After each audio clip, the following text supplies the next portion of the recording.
Good morning. Welcome, everyone. Come on in, Elias. Sorry to make sure we're going. Thank you all for being here today. We will call this meeting to order of our September 10th fiscal court meeting. Madam Clerk, do we have a quorum, and has this meeting been properly advertised? Yes. All right. We're going to have our invocation by Magistrate Cullen, and before we do that, I want you all to remember Magistrate Bodner's mother is in the hospital this morning, and so that's why she's not here. So if you just remember her, that'd be great. Magistrate Cullen. Our kind and gracious Heavenly Father, we are grateful to be gathered here today to do the business of the county. Heavenly Father, we ask that you will watch over us and you'll give us the divine inspiration that we need to do the business that you would have done, that we will keep every person in this community in our hearts and in our minds as we deliberate the things that are on our agenda today. Heavenly Father, we ask that you will be with our missing magistrate Paula and her mother and their family, and that you will wrap your loving hands around her and heal her and help her to get better quickly, and give Paula the love and support that she needs as she's helping with her mother. We also ask that you will help us to remember tomorrow of 9/11 and the people that we lost in that tragedy, and that you will help us deal with the continued terrorist issues that we have going throughout this country, and that you will bring your righteous arm down upon this whole world, and that you will help us to not have to deal with them much longer. And we ask that you will be with the military and all of our first responders as they deal with the aftermath of things that continue to happen after 9/11. And we say these things in the name of your loving Son, Jesus Christ. Amen. Amen. Thank you very much. All right, today we have some very special students here to do the pledge. We have Sean Brown, if he'll stand, and Raigan Privett. All right. Sean is a senior from Bardwell, Kentucky, and his parents are Vanessa Benson and Jordan Brown. Raigan is a junior from Richmond, Kentucky, and her parents are Jennifer Bryant and Chad Privett. And they are students at Kentucky School for the Deaf, and Cheyenne is their interpreter this morning. So if you all will stand with me, we will let Sean and Raigan lead us in the Pledge of Allegiance.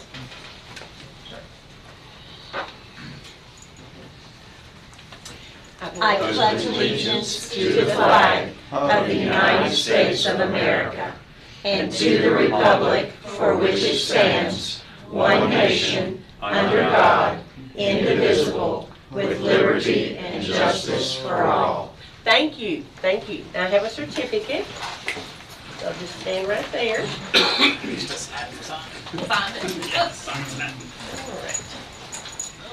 Raigan, this is a thank you for leading us in the Pledge of Allegiance.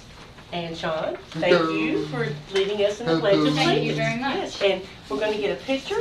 If you all will come this way. Come this way. Yeah, just right here. Yep, and we'll look at those. Yes. There we go. All right. So thank you so much. We appreciate you all being here, and we will have another presentation a little later in the meeting for our KSD students. Julie, somebody put some graffiti on the back of your phone, sorry. Oh. All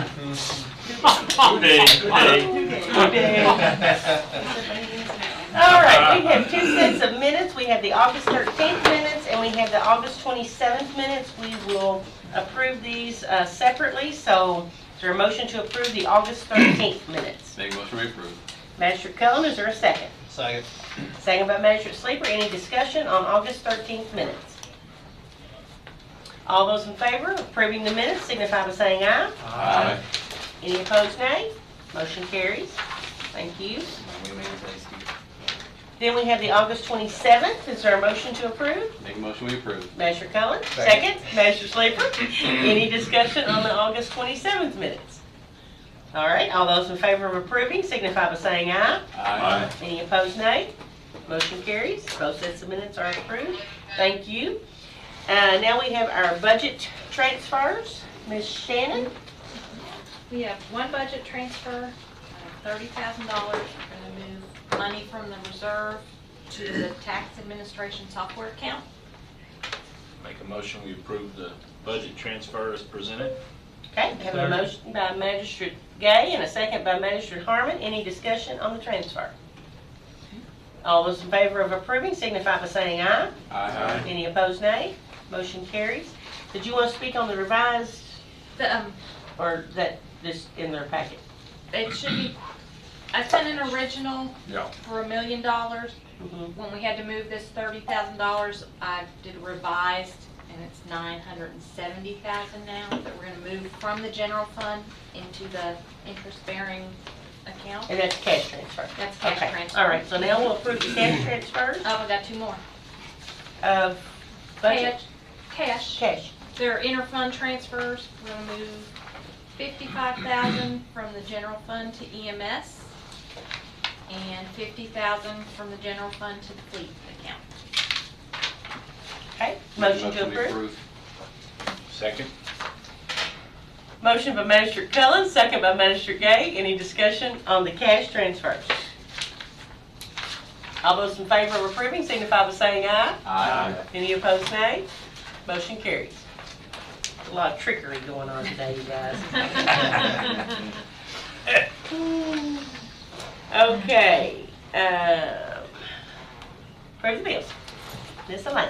Good morning. Morning. Alrighty, your bill packet this week will total $2,891,885.09.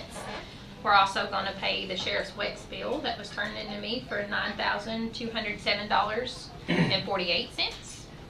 And then we're also going to pay the family services appropriation distribution. The full distribution at one time at $7,500. So that's going to bring your grand total to $2,908,592.57. I move we approve the bills as presented. Okay, have a motion by Magistrate Gay to approve the bills as presented. Is there a second? Second. Second by Magistrate Sleeper. Any discussion on the bills? All right, all those in favor of approving the bills signify by saying aye. Aye. Any opposed, nay? Motion carries. Thank you, ma'am. All right, old business, we have 3 items, second readings of 3 ordinances, and Attorney Herron, I'll turn that over to you. Yes, the first one, I have a number for it now. It's an ordinance relating to the allowance of medical cannabis business operations in the County of Boyle, Commonwealth of Kentucky. It's ordinance number 411.0. It's pretty straightforward.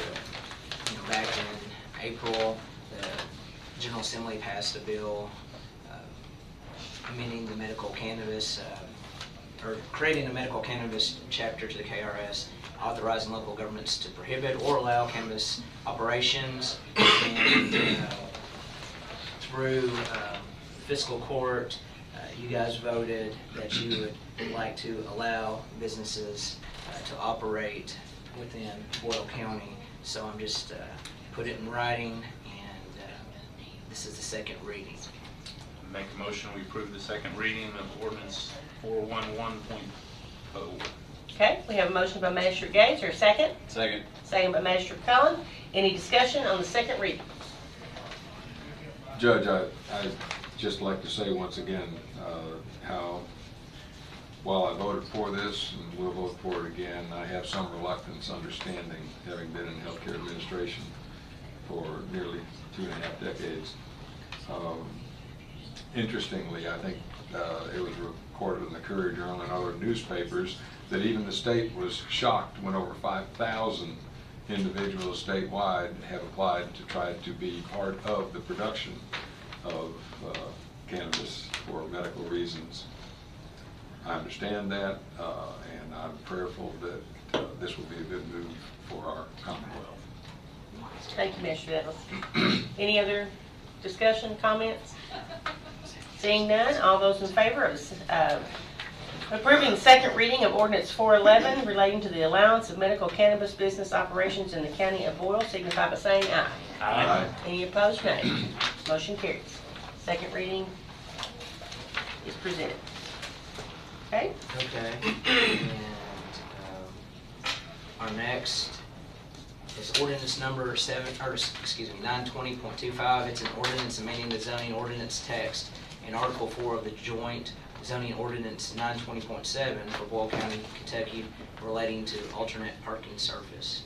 So basically, this is our second reading, and it's amending to allow in certain zones gravel parking lots. And it's pretty straightforward. I haven't changed anything from the last time, but it changed for the light industrial and industrial business development and heavy industrial districts. Make a motion, we approve it. Okay, have a motion by Magistrate Cullen. Is there a second? Second. Second by Magistrate Ellis. Any discussion on ordinance number 920.25? Seeing none, all those in favor of approving signify by saying aye. Aye. Any against? Good. Motion carries. Thank you. Finally, I have ordinance number 920.26. It's an ordinance amending the zoning ordinance text of Article 5 of the joint zoning ordinance 920.7 for Boyle County, Kentucky, relating to the regulation of medical cannabis facilities. Basically, Director Michaela Gary met with the Anvil Planning Commission, and they came up with different regulations for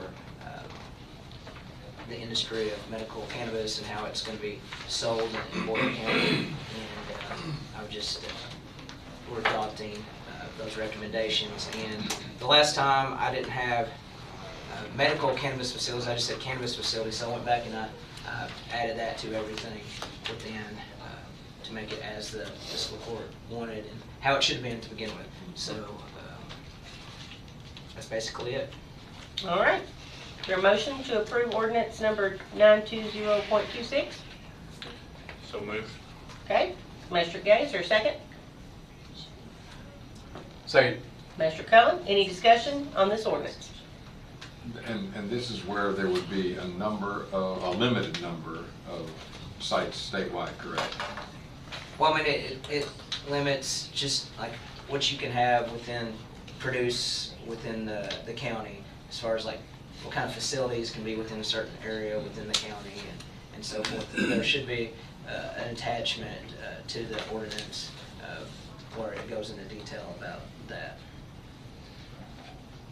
And I'm going to reflect back on our meeting 2 weeks ago where my colleague, Magistrate Cullen, mentioned an anomaly in the circumstance of the law where we need, and we have someone here today from Congressman Comer's office, we need to acknowledge the fact that you cannot be a gun owner and be eligible for medical marijuana in the Commonwealth of Kentucky. And that's a little bit disturbing to me, so I think that's something that we're going to have to work on both in Frankfort and in Washington. Is that gun owner or have like a carrying concealed weapons license? No, it's purchased. When you go through the ATF questionnaire, there's a question on there about do you possess marijuana, drugs, anything like that. I forget which number it is, but it's on there. And if you check, yes, then you're not eligible to buy the gun. Technically, if you have the card, you really shouldn't have the gun either. Okay, we have a motion and a second. Any other discussion? All those in favor signify by saying aye. Aye. Any opposed, nay? Motion carries. Thank you. Thank you, Attorney Herron. Appreciate your work on that. Okay, next we come to some proclamations. And the first proclamation is Deaf Awareness Month. It's the month of September 2024. I'd like to read the proclamation and then I will introduce our guest that is here to receive it. Proclamation, Deaf Awareness Month, September 2024. Whereas the month of September is dedicated to raising awareness about the deaf community and promoting inclusivity and accessibility for individuals who are deaf or hard of hearing. And whereas it is important to recognize the rich culture, history, and the contributions of the deaf community to our society. And whereas we acknowledge the need to promote equal opportunities and access to education, employment, and public services for individuals who are deaf or hard of hearing. And whereas we strive to foster understanding, support, and inclusion for the deaf community within our communities, workplaces, and public spaces. Now therefore, I, Boyle County Judge Executive Trilly L. Bottom, and the Boyle County Fiscal Court do hereby proclaim the month of September as Deaf Awareness Month. I urge all citizens to participate in events and activities that promote awareness, understanding, and inclusion of the deaf community. Let us work together to create a more inclusive and accessible society for all. And of course, everyone knows that we have Kentucky School for the Deaf here in our community. We have lots of students who attend that school, and they are involved in our community. They eat in our restaurants. They shop in our stores in the community, and so we want to make sure that we bring awareness to those people that are living on campus and that are involved in our communities on a daily basis. So Annie, and I hope I don't butcher this, Annie Cockerham O'Donnell, okay, President of the Junior National Association of the Deaf at KSD, is here, and I would like to offer this proclamation to her.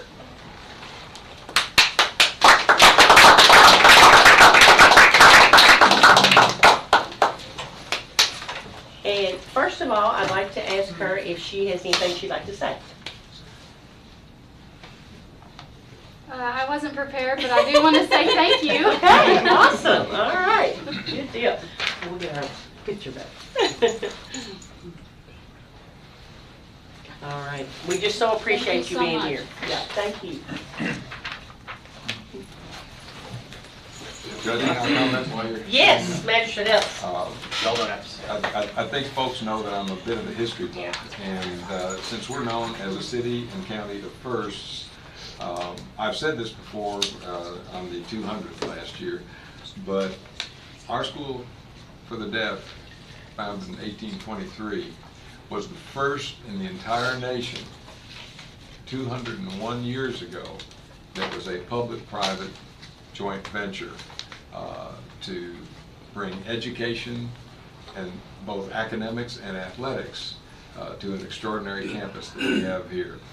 And I just wish everybody in our community would know that, and everybody in the nation would realize the significance of our being first in the nation. Thank you, Judge. Yeah, thank you. Judge, may I comment as well? Sure. Just one example of the contributions that our deaf community makes to our overall community is that we have Jason Smith, who serves on our homelessness task force and is also an executive member of the newly formed Homelessness Coalition. Yes. I know a kid that goes there. And Jason knows a kid that goes there. So thank you all for being with us today, and we appreciate everything that you all do. Thank you. Thank you.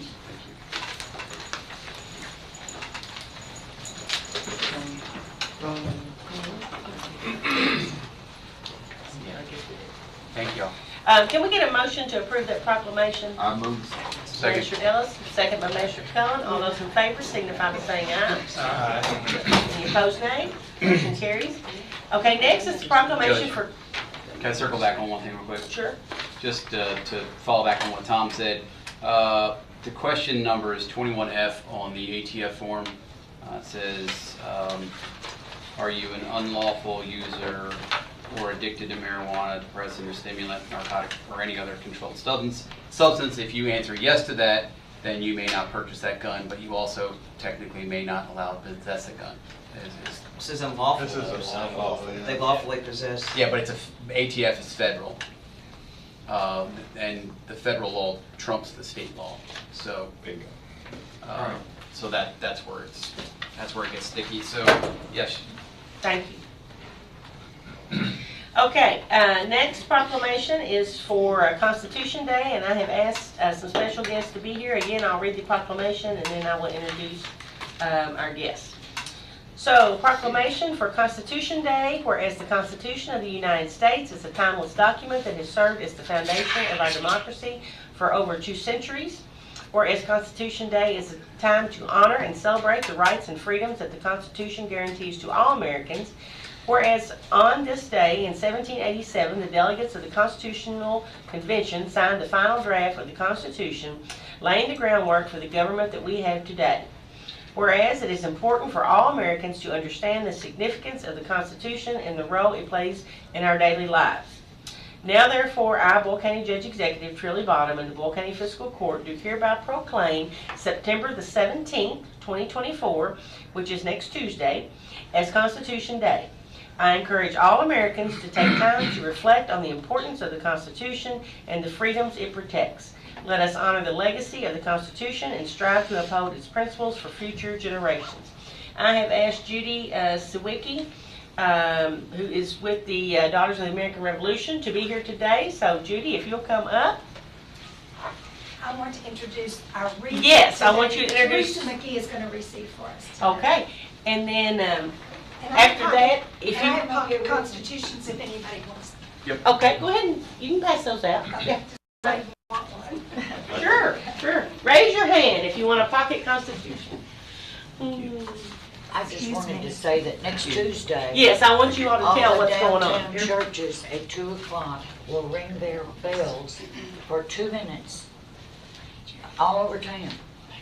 And I will be ringing the one here. It's courthouse. But you all have promised to have somebody there, so when I collapse, they can take the road. Yes, and bring it very gently. All right, if you'll come up, Julie will take a picture of us. Judy, you should come up too. Judy Come on, Sawicki. Yeah, Judy, come on up here. Come up. Judy planned all this, come on. Yes, yes. I'm the yes. Constitution Chair. We have committees. Okay, well, that's fine. We want us all in the picture. And DAR is doing this all over the nation. That's right. Thank you so much. Thank you. Yes. And we look forward to that happening next Tuesday, September 17th at 2 o'clock. So be listening for the courthouse bell. Hasn't been rung in quite a while, so it'll be very exciting. Thank you all for being here. Appreciate it. Thank you. Thank you. Okay, is there a motion to approve that? So moved. Second. Magistrate Ellis, second Magistrate Gay. Any discussion? All those in favor say aye. Aye. Any opposed, nay? Motion carries. All right, the next one is National Patriot Day, which is tomorrow, September the 11th. Whereas in the aftermath of the terrorist attacks of September the 11th, 2001, the American people demonstrated that in times of hardship, the values that define us do not simply endure, they are stronger than ever. Whereas as a nation, we responded to unthinkable tragedy with an outpouring of service and goodwill. Whereas on that dark day, first responders rushed into a burning Pentagon and climbed the stairs of the smoking towers on the verge of collapse, while citizens risked their own health and safety to prevent further heartbreak and destruction. Whereas as Americans, we came together to help our country recover and rebuild. And on this day, we pay tribute to the selfless heroes and innocent victims of September the 11th, 2001. And we reaffirm the spirit of patriotism, service, and unity that we felt in the days and months that followed. And whereas we join in serving causes greater than ourselves, honoring those that we lost, and we are reminded of the ways that the victims of 9/11 live on, and the people they loved, the lives they touched, and the courageous acts they inspired. And whereas, by joint resolution approved December 18, 2001, the United States Congress designated September the 11th of each year as Patriot Day. Now therefore, I, Boyle County Judge Executive Trilly Bottom, and the Boyle County Fiscal Court do hereby proclaim September the 11th, 2024 as Patriot Day. I encourage all citizens to participate in community services in honor of those our nation lost, to observe this day with appropriate ceremonies and activities, including remembrance services, and to observe a moment of silence beginning at 8:46 a.m. to honor the innocent victims who perished as a result of the terrorist attacks of September the 11th, 2001. Can I get a motion to approve this proclamation? So moved. Second. Magistrate Gay, second by Magistrate Cullen. All those in favor signify by saying aye. Aye. Any opposed, nay? Motion carries. And I would like to just observe or let you all know the moments of silence that will be observed tomorrow. The first one, of course, will be at 8:46. That is when the American Airlines Flight number 11 collides into the World Trade Center. 9:03, United Airlines Flight number 175 collides into the World Trade Center South Tower. 9:37 a.m., American Airlines Flight number 77 crashes into the Pentagon. 9:59 a.m., World Trade Center South Tower collapses. 10:03 a.m., United Airlines Flight number 93 crashes in Shanksville, Pennsylvania. And 10:28 a.m., the World Trade Center North Tower collapses. And I will never forget where I was at on that day and watching the tragedy on the television and just standing there in shock and horror watching those airplanes as they crashed into those buildings. So I just ask everyone be in remembrance tomorrow of all the lives that were lost and all the families that were affected in this terrible tragedy. Judge, when I was teaching, I carried with me a book of matches because I had been in the Twin Towers for a meeting in their restaurant, and I passed it around to the students every time I had a new class to let them know just how significant it is that there, but for the grace of God, might go any one of us at any time. Thank you, Master Ellis. All right, and the last one that we have is National IT Professionals Day, and I have asked our IT Director, Bill Nichols, to be present as I read this proclamation for our IT services. Whereas the field of information technology plays a vital role in driving innovation, productivity, and growth across all industries, and whereas the contributions of IT professionals have led to significant advancements in technology, bolstering our nation's competitive edge, and whereas IT professionals deserve recognition for their dedication to keeping our digital infrastructure secure, efficient, and accessible to all. And whereas the ever-expanding capabilities of information technology have transformed the ways in which we conduct business, communicate, and interact in the modern world. And whereas the continued evolution of the information technology presents boundless opportunities for economic development, education, and societal progress. Now therefore, I, Boyle County Judge Executive Trilly Bottom, and the Boyle County Fiscal Court do hereby proclaim September 17th as National IT Day. I encourage all citizens to honor and appreciate the efforts of IT professionals, the transformative power of information technology, and its profound impact on our society. Have a motion to approve. Second. Measure Sleeper, second by Measure Cullen. All those in favor signify by saying aye. Aye. Any opposed, nay. Motion carries. And I would just like to say we couldn't do what we do without our IT director. And so, Bill Nichols, will you stand?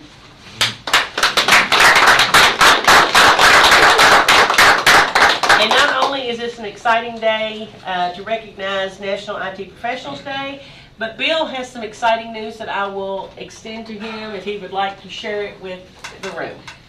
Oh, Lord, I always get emotional when I talk about stuff like this. For those of you that may know or may not know, in April of this year, I was diagnosed with follicular lymphoma, large B-cell cancer. The mass took roughly, if you take your hands and clasp it together, about this much of my lower abdomen. As of September 5th, it's not there anymore. Hallelujah.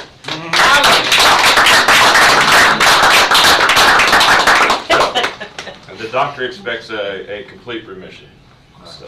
Wonderful. That is Amen. wonderful. I can't think of any better day, Bill, to present you with this proclamation. Because you're all smiles today. Wearing a pink shirt. And we're in a big I thought you lost a little weight, Bill. Actually, 40 pounds to this thing. So. I'm the big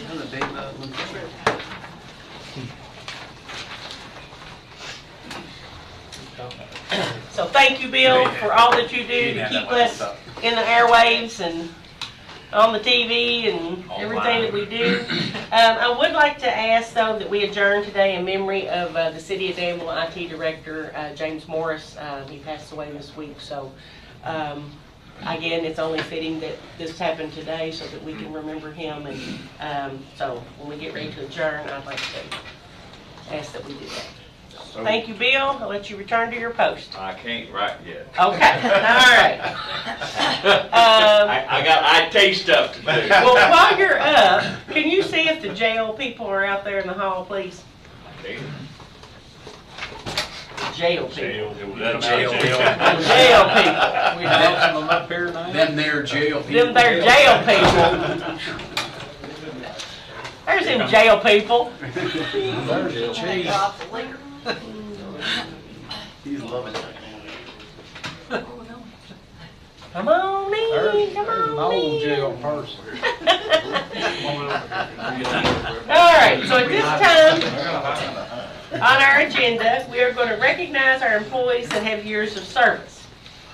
And the first one I want to recognize is Glenn Williams. He is recognized with having 5 years of service starting in 2019. And Glenn, we are grateful for your 5 years of service and contribution to Boyle County government.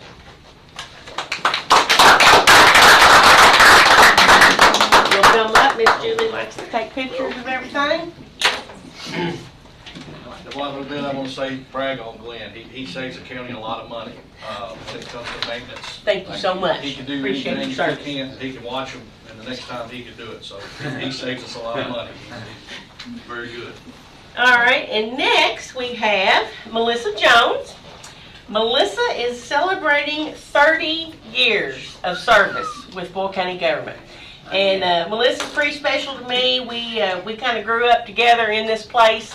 And when she first started, you were over here, right? Yeah. The old jail, she started in the old jail, which was right behind us. And I can remember when she started, and her hair was dark. Darker. So like me, we have endured a lot of years of service, but she's always been a person that you can count on. She will help you do anything that needs to be done, and that is just from personal experience that I've had sharing multiple years of service with you, Melissa. So thank you very much. 30 years is a big deal. Of course, Melissa and Trilly are a lot older than I am. Yeah. We're going to be losing Melissa probably in February. So we're going to be losing a lot of knowledge and experience there. She's definitely an asset to the county. Yeah. Go, girlfriend. Maybe get your husband to take you out Valentine's. Light. You want us to move? You want one with Brian? Come on, Brian. Yeah, Brian, you come on. I want a picture. Get on the other side, girl. Get on the other side. Girls in the middle. That's right. That's right. All right, 1, 2, 3. Thank you. All right. Thank you So much. Thank you, Appreciate thank you. your My hands service. are cold. It's okay. Yeah. Melissa Not put very up, often you get to do those. Melissa big put numbers. up with me for 8 years. Yes, she then I did. put up her the next day. Unless you started your next years. I got 23 in. There you go. Thank you all for being Thank here. you. This is gonna get larger Appreciate in it. February, huh? Thank you, Jalen Wilford. Thank you All right, next, Mark LaPalme. Point of privilege, Yes. Judge. Since we have two programs that are related and our city manager might wish to get back to his duties. No, he's here for could the we duration. juggle the schedule and get Mr. Coffey up first? Would you like that, Mr. Coffey? No, go ahead. Go ahead. It's just that we have two related agenda items right after, you know. I see what you're saying. It's whatever's more comfortable for you. Okay, well, if that's okay, me too. all right. All right, then we'll have Earl Coffey, Danville City Manager, come up and give an update. Thank you, Judge. Yes, sir. I say you should still. I'm flexible. Just gonna sit back there. Don't bother me. I sit back there and I enjoy it and appreciate your all's company and here basically just to address any questions. So this is the first update you all are getting really, and so what we've done is try to keep Julie invited to our meetings and our progress meetings and whatnot as we're getting started in both Perryville and Junction City for the ARPA improvements. They're both not water but wastewater projects. In Parable, it includes the wastewater plant and then some collection services. All the pump stations, the big one is the one behind Donnie Leonard's house in that field. That's where the original wastewater plant was, and that's always been tough for him to deal with over there. And then the one behind the old city hall on downtown is ready for an upgrade. And then 3rd Street in Junction City, it's Leonard, or I'm sorry, it's Knob Lick and York Lane. York Lane's due for another upgrade, and then Knob Lick is the next I-9 issue. There's some trunk line improvements there that we need to investigate and upsize, as we want to encourage housing in that end of the system. We need to support that, and this project enables that to occur and really becomes an incentive for housing, because it's going to continue to open that up and enhance that area for growth, and it's not going to add to the rates necessarily because of the ARPA money. We appreciate that. I know the ratepayer does, and I know the community does. We need the housing, and so has any of the ARPA money been spent yet? It has. You've got about, so you can see that. I have so much information here, I don't know where we're at. So there's two things. We'll do a cover letter every time. Okay. And then this sheet right here will be the budget sheet. Okay. I labeled it as number 2 in that email I sent you. Just so, I labeled 1, 2, 3, and 4 so you would know the order that I was printing them. There you go. That sheet right there. Thank you. We will give this every month. It breaks it down into which one of the sections. A will be Junction City, and then B will be Parable. And then it's got the first step, obviously, is design. The second step will be the bidding and construction phases in Parable. And so hopefully that makes sense. But you can see as it's broken out in phases, we've really just gotten started with a lot of it. You've spent about $7,000 of 41 in Junction City on the design. Then we'll go into construction once the design's done. The design bidding work in Parable, we spent about $19,500 of a $234,000 design contract. Everything else goes into construction. The additional services part is in case something goes wrong that or we want to add a little detail to it. For example, in Parable, we know we want to do the line across the road, creek, the chaplain there. Yeah, and so we're once you get over there, you go up another 200 feet, you go another, so that additional services, so we can easily add work to it to make sure we get everything done that needs done. Okay. So what was the total amount that we're given? I was just going to say it's 2.830, I think. That's what I thought. So we worked with the engineering firm, Bill Engineering, to try to really focus as much of the dollars towards construction. And so they were pretty good with being reasonable in their pricing and navigating that down a little bit for March. So it'll all get spent in the time we need to get spent? Yes. In terms of qualifying, we are a sub-recipient theoretically. You giving it to this utility to execute already achieves compliance. Yeah. So we're okay there, but it's it's in design, and once it gets designed, we're going straight to construction. There's nothing to hold that up. The water line's done in Parable for the most part now. I'm sure there's going to be touch-up work when we do things like that. We fully anticipate coming back over the course of a year at minimum, because things are going to sink, things are going to not be right, things are going to grow, weeds or whatnot in weird places. So we fully intend to be down there a lot on that, just so that's known. And but this will be another mess for some of the folks there. But at the end of this, Parable is going to be one of your most robust little pockets of utility infrastructure in the county, really, to be honest. So it's going to be, they'll be done for a while. They'll be able to do what they want with sidewalks and whatnot, and with the expectation that they don't get a lot torn up. So you're looking at next spring, summer? You're looking at advertising. You want to submit everything to the Division of Water by that January, so they can get a February, March bidding. Yeah, it takes about 30 days at the Division of Water. Question for you, and we are experiencing a few hiccups because of past treasurer and the way things were done or whatever. Probably shouldn't have released those funds when we did, and so it's just an ask.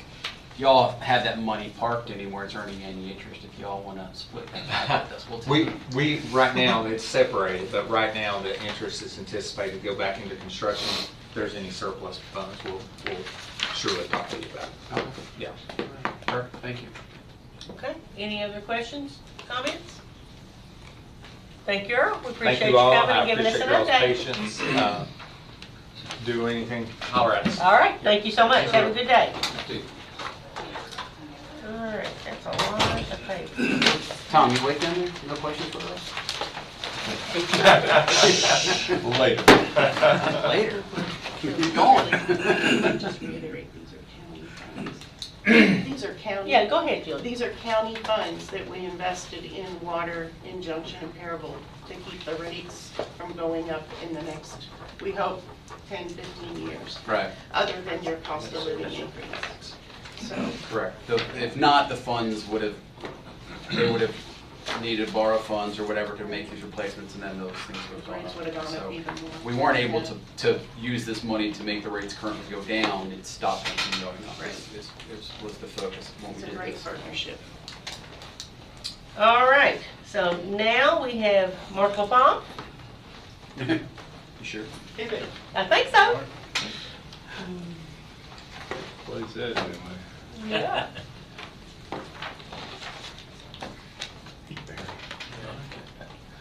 Mark, Jamie, how are you? Good, good. Good, looking Like good. Truly said, we used to all have dark hair. Yeah, I know.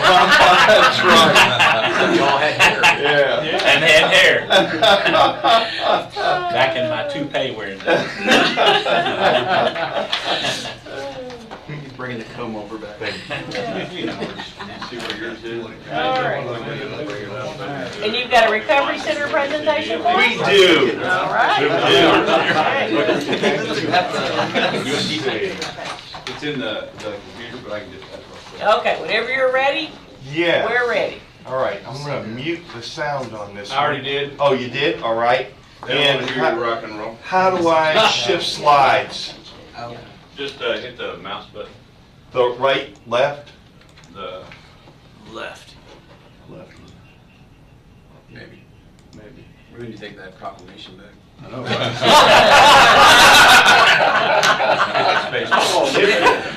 No.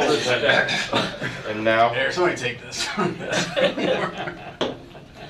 Jason has messed it up. Yep. What? There you go. Jinxed it. He's jinxed it. Oh, there you Oh, go. there we go. Yep, let's go back one. Should I use that? Might hang around, Bill. I know, right? There's donuts. Want to start there? Yeah. Good You place should to be able to start. hit the space bar to To advance it, but I'll wait a advance minute it. to make sure All it right, goes all right. that way. Well, thank you for the opportunity to tell you what we got going on. So if you look at the screen here, you're going to see a collaborative that's happening.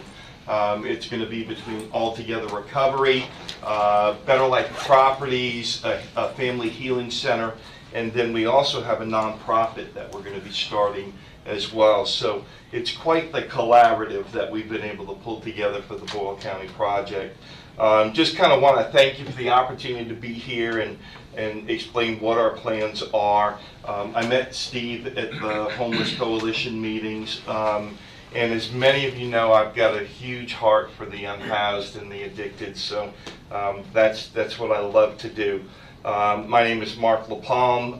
I began taking homeless people into my home back in 1999, so this kind of comes full circle for me, and I'm just excited to have this opportunity. Let's see if that works. There we go. All right, and my notes hopefully are here. All right. So our name altogether reflects our intent and heart of the endeavor. We're able to compile a large group of investors for the Danville-Boyle County project, 10 of them in total, from Florida to here in our state. The total investment for the Danville-Boyle County project is near $10 million. And as much as that sounds, I can assure you, if we don't have the community support, we will fail. It'll just fail. Our mission is to assist as many as possible to live their best sober life through uniting the community. Together we win. Our vision is to partner with our community to reduce stigma, bring opportunities for healing by helping each other find their purpose and given the opportunity to grow in it. And our values are to honor God and each other through affirming one's value by providing a safe place for affirmation, transformation, and reconciliation. Who we are. Our medical director and a partner is Dr. Jacob Bishop. Dr. Bishop is a board-certified psychiatrist. Our CEO and clinical program manager is Lindsay Vandeventer. She's a licensed professional clinical counselor. Our managing partner is my wife, Tammy LaPalme. Our psych nurse practitioner and medical manager is going to be Jennifer Barton. Our CMO and partner is Andrew Hager. Executive Director Justin Vandeventer. Our compliance person, we have a contract signed, but she's currently employed somewhere else, so I'm going to keep that off there for now. Our office manager is going to be Jonah Klein. Admissions manager Shana Dunn, and client care supervisor is Justin Talgo. We will be doing 24/7 admissions, so we're going to have people on site ready, transportation ready. And we'll be able to medically assess and clinically assess clients the second that they get there. And this is kind of what brought us to this. This PowerPoint was developed for the Homeless Coalition meeting. So unhoused and addiction, 8 times greater chance of being addicted versus housed, according to the addictiongroup.org. 55% self-reported alcohol dependency, 25% self-reported addicted to drugs, 2/3 of all unhoused have misuse issues, and 21% self-reported having mental health issues.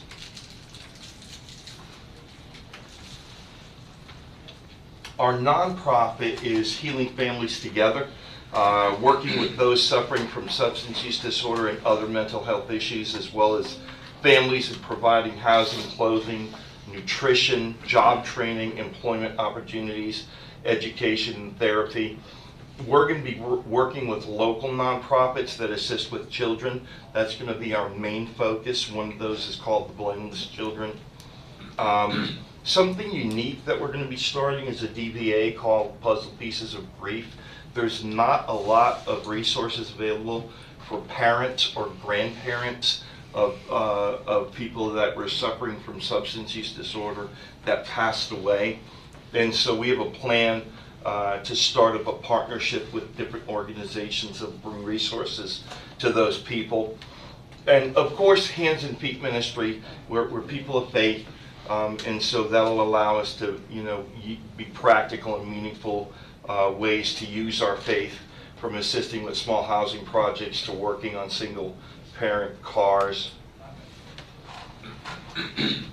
Phase 1, 117 Letton Drive is under $800,000 renovation.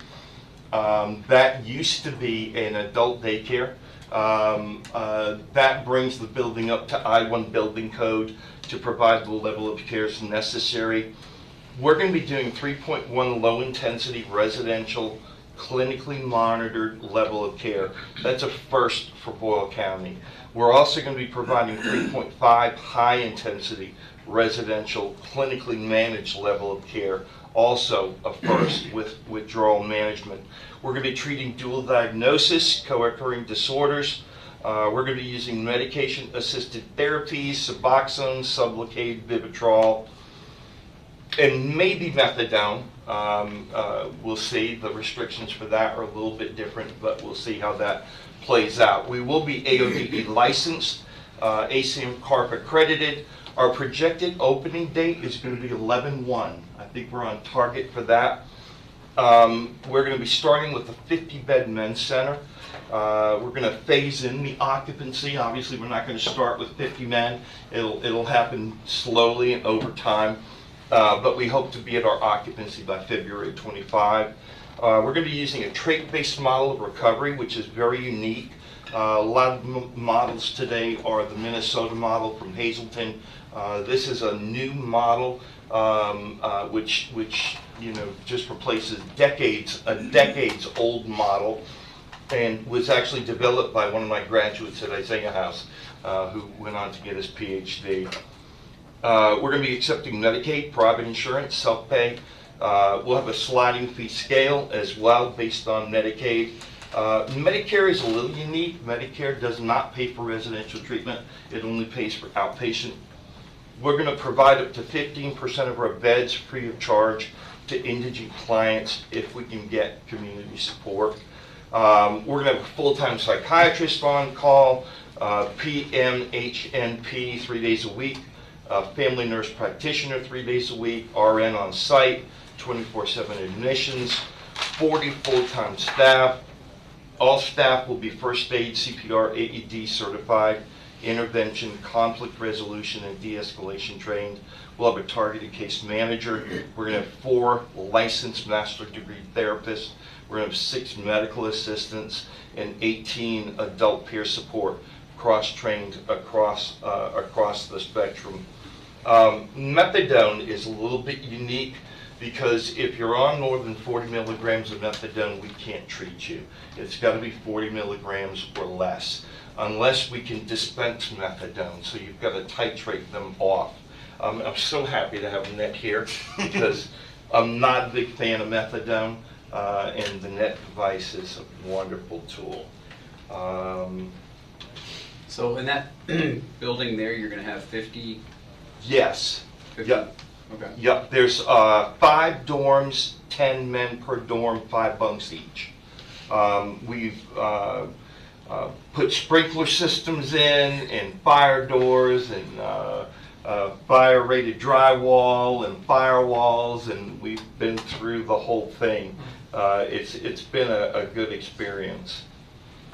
Next, phase 2, Better Life Properties. This is going to be recovery housing. We've already purchased these properties. They are 19 2-bedroom units housing 4 men per unit with a total of 72 clients with 1 unit for staffing.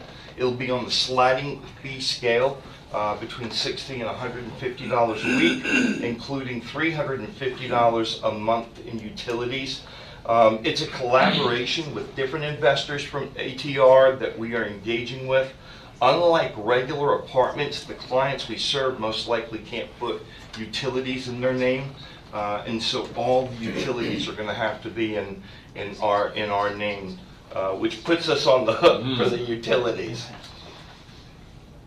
Is there any special zoning or anything you have to do for this? No. No. And I mean, I know where this is. This is my district, and I know I'm going to get some feedback and some blowback on that, like we have in others. Have you done any sort of talking to the surrounding neighborhood about having this in that area?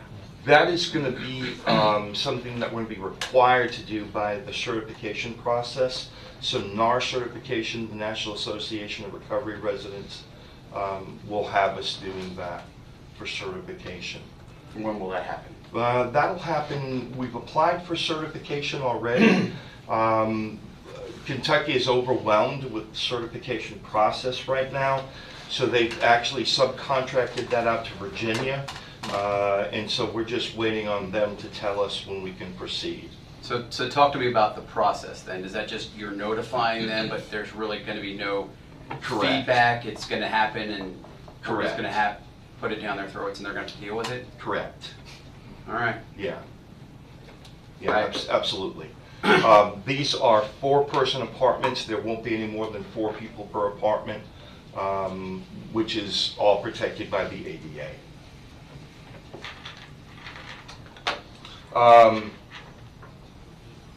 We're going to be looking for help with sponsorship on this. We've got to. Let me back up a bit. I got a call a month ago from probation and parole. They had a homeless couple with children. They were both working. They just found themselves in the spot where they had no more house. And we were able to take both of them and their children and put them in an apartment. And we did it the very next day. That's not this. That's a different thing than this. They're both- This is recovery housing. Correct, but they're both convicted felons with drug issues. Understand? Yeah, so it is this. But that was a family you said that was going in, not. That is correct. Yes, yep. that is Understand, I'm correct. sympathetic to needing housing and needing recovery places, but I'm also sympathetic to the neighbors in that area and the concerns they're going to have. We've witnessed this before. We've been through this before out over, by Berkman Foods when, they wanted to put a recovery housing over there and the neighborhood just did not want it for obvious reasons and concerns that they have. So I'd like to talk to you more about this. Sure, This absolutely. This is going to be a hard thing for this whole fiscal court. We're going to start getting a lot of feedback on this. Because, that's in Colonial Heights is right there. You have the shopping center right there. You have a liquor store right there. So it's kind of an interesting place to put it. But There's liquor stores everywhere. there are. There are. But, I talk with the person I work with a lot when people complain about something they moved next to. Unfortunately, when you put something, a place that people have lived in, new, you have a choice whether you're going to move to someplace knowing it's there. But when it's placed in after you've moved there, you've kind of taken that opportunity away from people. And this is, let's talk, please. Yeah, absolutely. So one of the ways that we can maybe get some community support is helping us to furnish these apartments. This is going to be operated under our nonprofit. They don't have anything, right? So they need can openers, they need microwaves, they need all the furniture, bedding. They're not going to come with anything. So the first 2 apartments that we're going to be opening up for recovery housing and the one that the couple moved in, we furnish those completely on our own dime.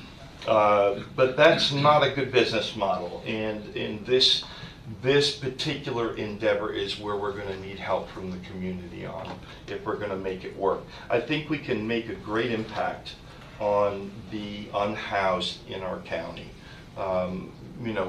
We've been hearing numbers of 60 to 100 or so, somewhere in that area, I think, of regularly unhoused people in our community. We know that roughly 60, 70, 80% of those suffer from substance use disorder or co-occurring mental health issues, and we'll be able to address all of those. The next one is, let's see. These just go over some of the other expenses. It's going to cost us about $519 per month per client to stay full in those recovery housing opportunities. But we're going to be doing some, we're already collaborating with employers. We're collaborating with higher education, GED. So our people are already hitting the ground, making sure that we have all the resources that we need to support the people that we're going to be serving. When you say that, we're anywhere from 800 to 1,000 employees short in this community, so you're coordinating with our local absolutely employers? Yes. Yeah. When I started Isaiah House, one of the things that I'm extremely proud of is that, we developed a collaboration with Campbellsville University. All of our... The unit 15 miles away. Yes. Yep. We were able to bring free academic classes to all of our clients up to 12 credits. We also started a welding school, HVAC school, plumbing school, all on site, all on campus. It's our intention to bring a similar endeavor to here. Would you coordinate that with BCTC since they have absolutely programs? Yes, please. Absolutely will. A little proprietary about our county. No, absolutely. Yeah, we're already talking with them. Yep. Phase 3 is going to be 2.1 ACM Park level of care. We've already rented a office space in by Ace Hardware. So it used to be the medical college. They moved out. We're taking over that space. And so we'll have a level 2.1, which is intensive outpatient. But we're also going to partner with the current 2.1 levels of care in the area. You've got Real Hope Behavioral Health, which was Isaiah House. You've got Alterity, New Vista, Shepherd's House, and others that we'll be partnering with for that. Phase 4. That is a property right behind our residential property, and that's on David Avenue. We plan on starting construction on that for 2.5 levels of care, which is partial hospitalization.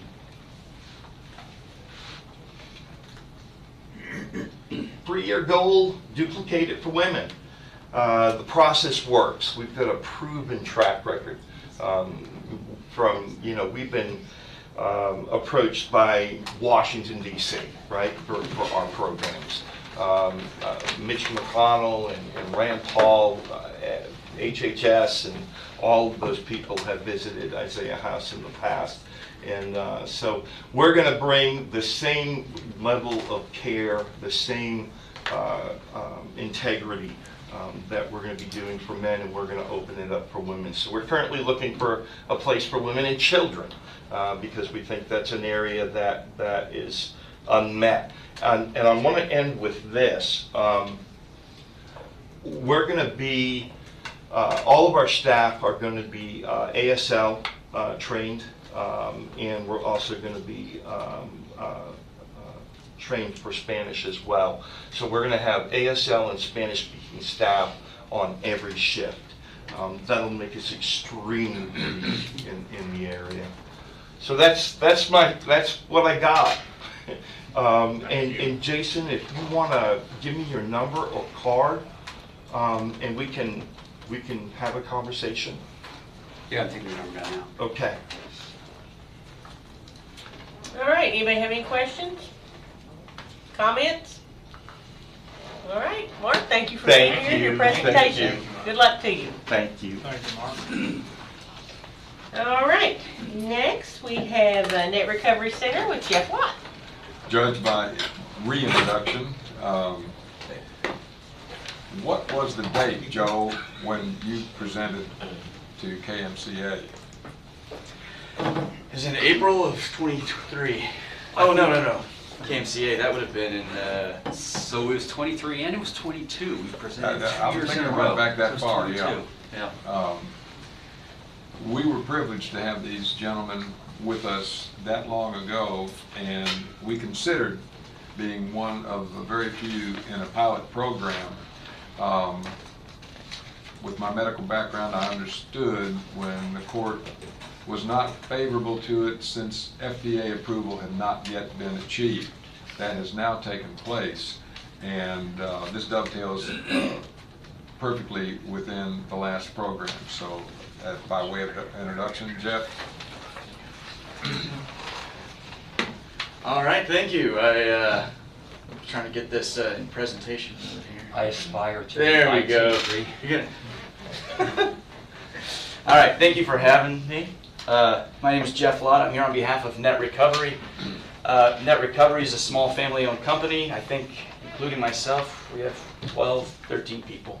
Our office is in Nicholasville, and we've been doing research here in Kentucky for over 15 years. During that time, we've treated over 500 people with what we call the Net device, and you can see a picture of it there in the leftmost insert.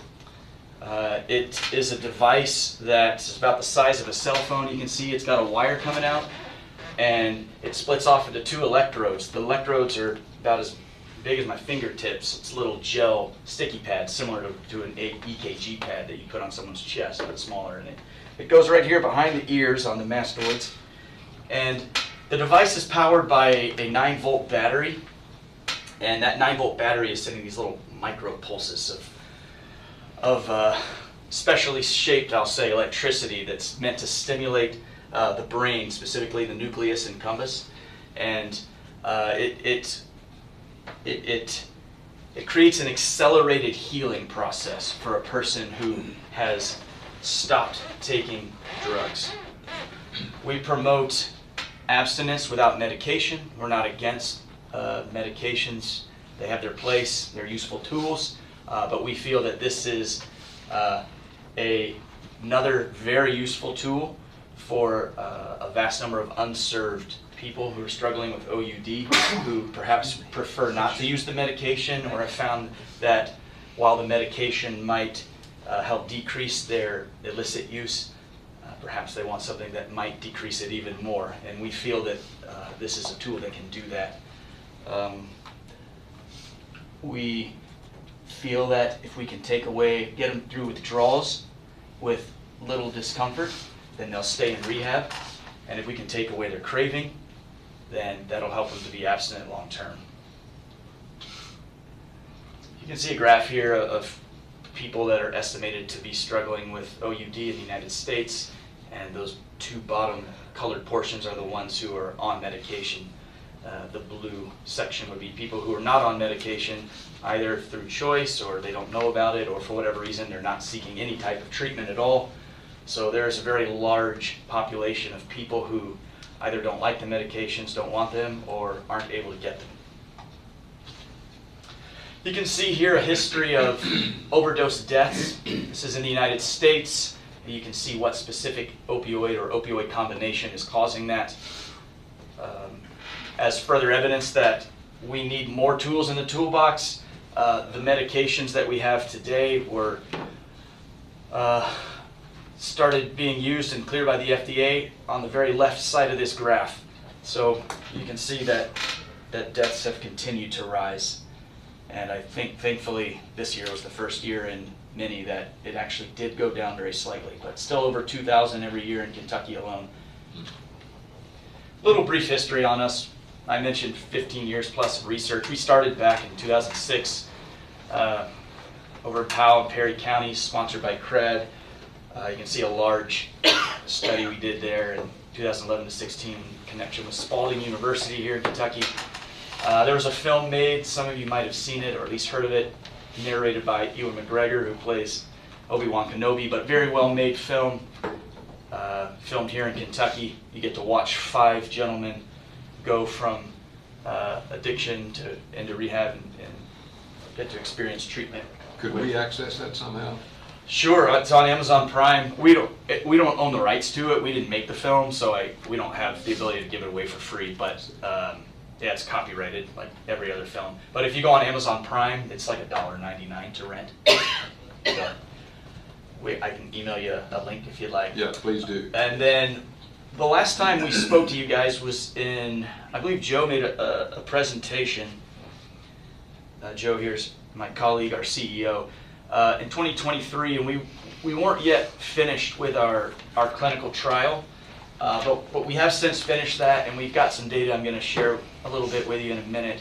But that was 108 people we took through, and what was unique about it is it was the first time that we had a blinded treatment project. All these other treatment projects were all open label, so we just treated everyone. But in this case, I think 108 people, I want to say 55 of them were treated, and I think 53 got a sham device that did nothing. That's important for people to understand. On any drug, there's always a parallel of something that has no impact whatsoever. Yeah. And was that study instrumental in getting your FDA approval? It was the thing that was instrumental. Yeah, if I can just comment for a second. I apologize for the mask. There are folks who have studied this over the last 20 years, but there were no blinded studies and there were none with any population. There were none that were rigorous.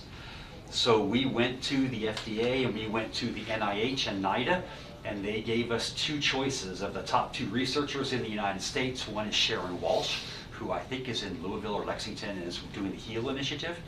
The other is a guy named Mark Greenwald, who did all of the research for buprenorphine, for Subutex. And so he was a very antagonistic principal investigator. He's the guy that we hired. And so he ended up running our study. It is the most rigorous test of stimulation for OUD in the nation. And so that was a study that was accepted by the FDA as what they call a pivotal trial. It was published, it was peer-reviewed, you could go read it today in contemporary clinical trials. This causes me to reflect back when we had the program a year and a half or so, 2 years ago. At that point, and over your right shoulder, I don't think you've met Brent Blevins at this point, director of our health department. At that point, it was Dr. Durant, our MD, who was very concerned without FDA approval. I know, Jeff, you might speak to it because you coordinated with him in the past few weeks. With it? With Dr. Durant. Oh, you sent him the information. And yes. He was just asking for some information about the clearance the FDA gave us. But that's what I'm about to go through here is in fact the results of that trial. One of the things people want to know, what are the side effects of this treatment? And I'll take a pause on that and say the treatment, you put the device on, as I mentioned, you wear it continuously 24 hours a day until treatment completes. Typically what we see is treatment lasts 3 to 5 days. We do it in a residential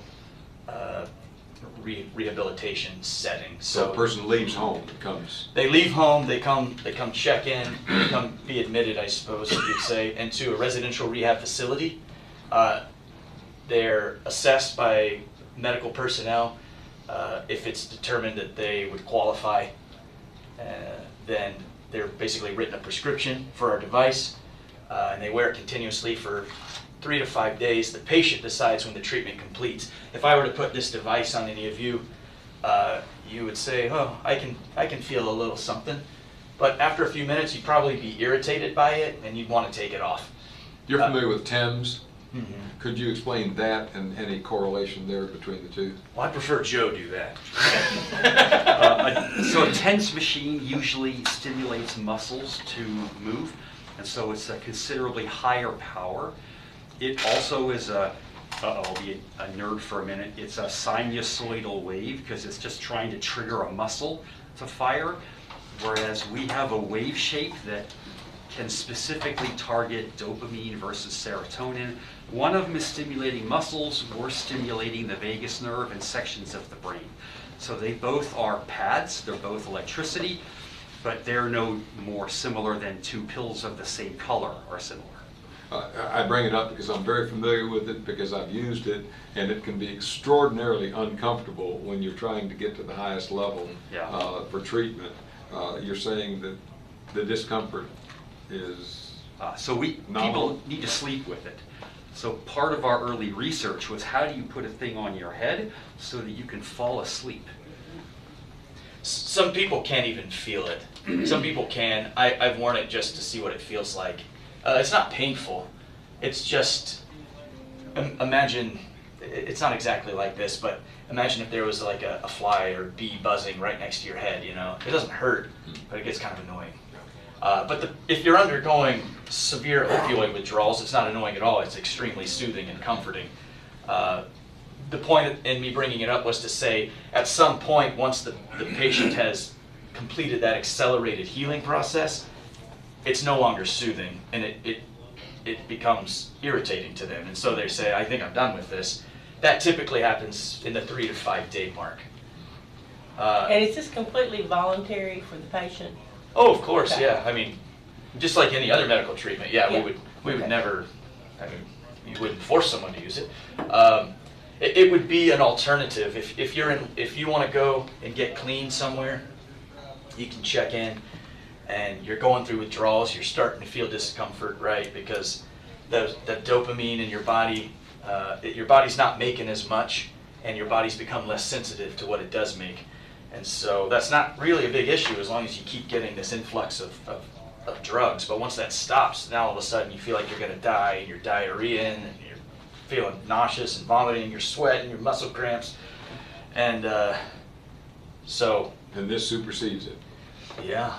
I mean, for most people, we'll get to that in a second. And so there's no confusion. You mentioned the word prescription, but it's not required as a physician's prescription, or it is under the FDA approval? It is, but I mean, it doesn't have to be a doctor, a nurse practitioner, or I don't know, what level do you have to prescribe? Well, that fits Kentucky law. So. Okay, yeah. Correct. Yeah, that's right. So As far as side effects, you can see what bad things happened to people. Out of all 108 patients, that includes both our active and our sham group, no adverse effects of any kind. There was one adverse event of special interest, which is a headache. Those two bottom things are things the FDA asked us to pay special attention to, because they said based on the way your study's designed, we anticipate that there could be a couple of these issues popping up. We had one person out of 108 say, this gave me a headache. It's not, we didn't mark it as a device event because a headache's actually a very common symptom of withdrawal. So did the device cause it or did it just not alleviate it? Can't tell. It is safe. We've never had any big problems caused by it, either in this trial or in the open label ones. Some stats from the trial: over 70% of people had fentanyl in their system. 94% of them were poly drug users. 98% of people who used it had a meaningful reduction of withdrawal symptoms. So if you're familiar with the CAL score, or if you're not, you know, when you go to the hospital and they give you a sad face and a smiley face and it's 1 through 10 and they're trying to get you to declare how much pain you're in, there's a specialized scale that's very similar to that, specifically for opioid withdrawal. And so the FDA gave us a target to say, if you're going to say this thing works, then you need to show that it decreased, it moved people down on that pain scale in a certain amount of time. And 98% of people moved down on that scale in a way that was deemed meaningful, that we could attribute to the device. So that leaves 1 out of 50 that it just doesn't seem to work for. We don't know why. Out of the 94%, over half of those people, I would say, were on methamphetamines. So we thankful to see that we can handle methamphetamines as well, although our FDA clearance is specifically for opioids, so that is a requirement to be treated. One of the things that we want to show that we can do is reduce people's craving. Getting rid of withdrawal symptoms is nice because, as stated, that helps people stay in rehab. According to Van Egram, who's the drug czar of Kentucky, if anyone knows who he is, he's the executive director of the Office for Control of Drug Policy. Is this the bearded guy who presented at KMCA? No, he wouldn't have. He's just over the office OCDCP. I can't remember. That was very impressive. I think the same program. So I talked to him not too long ago, and he said today, statewide average in Kentucky is 60% of people bail on rehab within 4 days of admission. The most common reason being they can't, the withdrawals. So if we can reduce withdrawals, what we just demonstrated some stats on that helps people stay. But a lot of people can get through withdrawals and then go right back 3 to 4 weeks later. We think in order to increase that long-term abstinence, we're going to have to reduce craving. So we tracked craving, which there's not an official definition even of what that is, but for your benefit, we just asked people on a scale of 1 to 10, how much are you craving opioids? At the conclusion of the program. Well, we asked them all throughout. So every day we asked them. But what you're seeing here is the green line represents people who got an active device, the red line, people who either got a sham device or they had an active one, but for whatever reason they wanted to stop in less than 24 hours. So you can see that there's a clear difference. That scale is 3 to 0, but you could extrapolate it to 10. That's the 3 would be like in severe, 2 is moderate, 1 is minimal, and 0 is 0. So that bottom green triangle there, that's actually an average, but 56% of people, when they stopped NET, actually reported 0 craving. So the people who reported minimum pulled it up. So.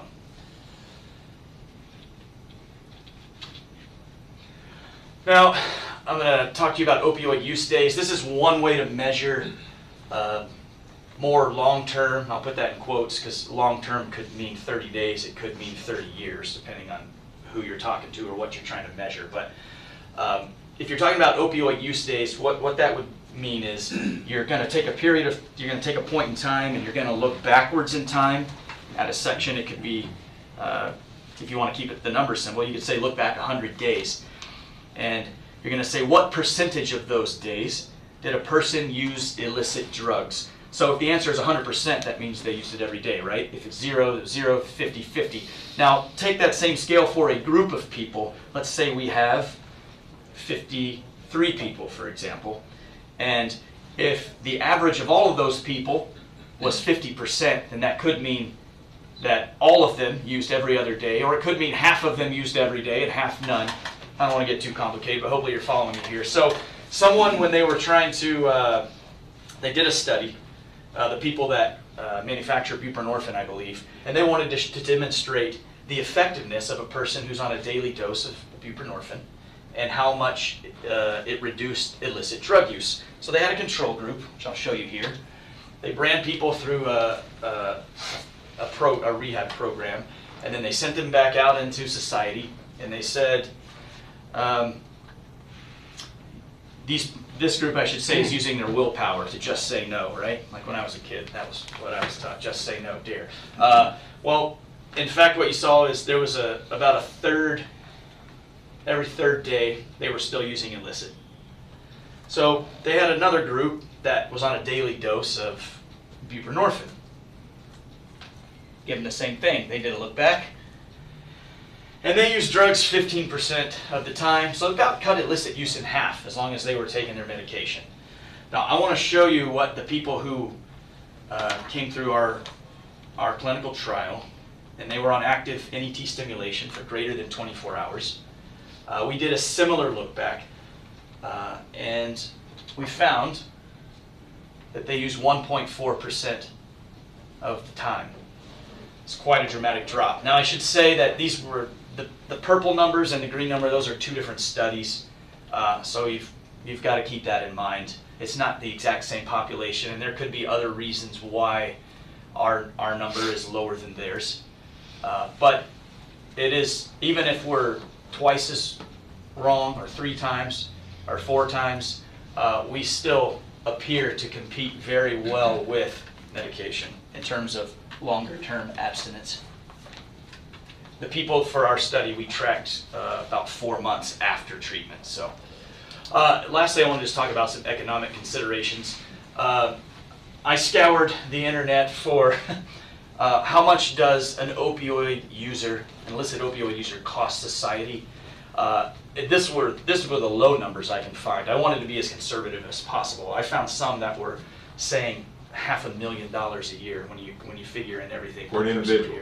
For an individual, that's figuring in death. Death, everything. This was a lot more conservative, but I still wanted to use it. Over $60,000 a year. Certainly, all of these costs are not borne by the county, but criminal justice, looking at EMS, law enforcement, jail, those certainly are. Child You welfare. misinterpreted. I didn't say death. I said theft. Oh, right. And I wouldn't think that would be in your total. Right. I was saying the $500,000 a year was including death. I didn't even include that. They're very serious about this because where do you get the money to buy drugs unless you are a thief? Right. Or stealing from your own family. And that's why I'm saying it's a lot more than this. Conservative. The number would be significantly higher. Yes. So the impact on society is significantly higher. Yes. Not to mention the effect on the person who had the crime committed against himself or herself. Absolutely, it's probably absolutely higher, but I didn't want to. I was trying to be conservative. The lost productivity, though, was a good one. You were mentioning 1,000 open jobs, maybe in Boyle County, so lost productivity. I bring this up to say we're a small family-owned company. We just got through the FDA. That was a long time coming. We're not Purdue Pharma. We're not a monster pharmaceutical company, and we don't even have a ton of friends in this industry. We could be very disruptive, and we're currently working on ways to figure out how can we help people and still help the industry make money, right? Because if we can do that, then we can treat a lot of people with this. But unfortunately, a lot of what we do reduces the amount of money to be made. And that creates a scenario where you don't have a lot of friends necessarily. You do have the rare groups like Isaiah House or like our friend Mark who spoke, who their attitude is, you know, I'm here to help people first, and yes, we need money to pay the bills, but my business model is getting people clean, not padding the bottom line as much as possible. Currently, we're seeking funding to have people receive this treatment through opioid settlement funds. That's why I'm here today, is to propose that the county consider using some of their opioid settlement funds to sponsor residents of this county to receive this treatment. The treatment cost is $5,500 per person. It's a one-time, week-long treatment. It's to be used in conjunction with residential rehab, as anyone who's been around addicts long knows that so oftentimes a physical addiction is accompanied by financial problems, legal problems, usually not stable housing problems, relationship problems, all types of things in a person's life that need healing. And the NET device, we think it does an incredible job of bringing about physical healing, but that's just not the only thing that needs to happen to really help get these people their lives back. And so that's why we partner with Isaiah House currently so that they can be surrounded by all this other programming to bring these services and to bring healing in these other areas. But it's the combination of the two that we think will really help people be successful. So is your product used on incarcerated inmates? If they are sent to rehab, court-ordered, as a deferment, then yes. Okay. Again, they would have a choice, though. They can be court-ordered to the rehab. They can't court-order them to use this treatment. But a lot of times, if they're in withdrawal and they're hurting, then they'll take it. Yeah. Then that would cost $5,500 per inmate? Yes. For 1 week? Yes. Okay. Judge, I'm really glad you asked that question, being chair of the jail committee as well. When I look at that $60,000, and I'm going to re-emphasize the point that does not include the pain of being a victim of a criminal. It doesn't replace the automobile that was stolen and wrecked. So the costs go up above the $60,000. But the treatment cost of $5,500 versus $60,000 already identified is rather inconsequential. So for a future meeting, because I know we're going long, I'd certainly like to revisit some of this. And by the way, while you're here, meet Mr. Lance Gaither, because he's with our newspaper, and exchange cards, please, because this is so critical. There's not, I would wager, that there's not a person in this room who either has a family member or a dear friend who has been impacted and in many cases had a death in a family or friend. And I'm passionate about what you've given us today. Yeah. Thank you for being here. Yeah. Appreciate your presentation. Anybody else have any comments? All right. Thank you so much. Okay, I am going to insert something here before we get to Shannon. Yeah. Thank you all.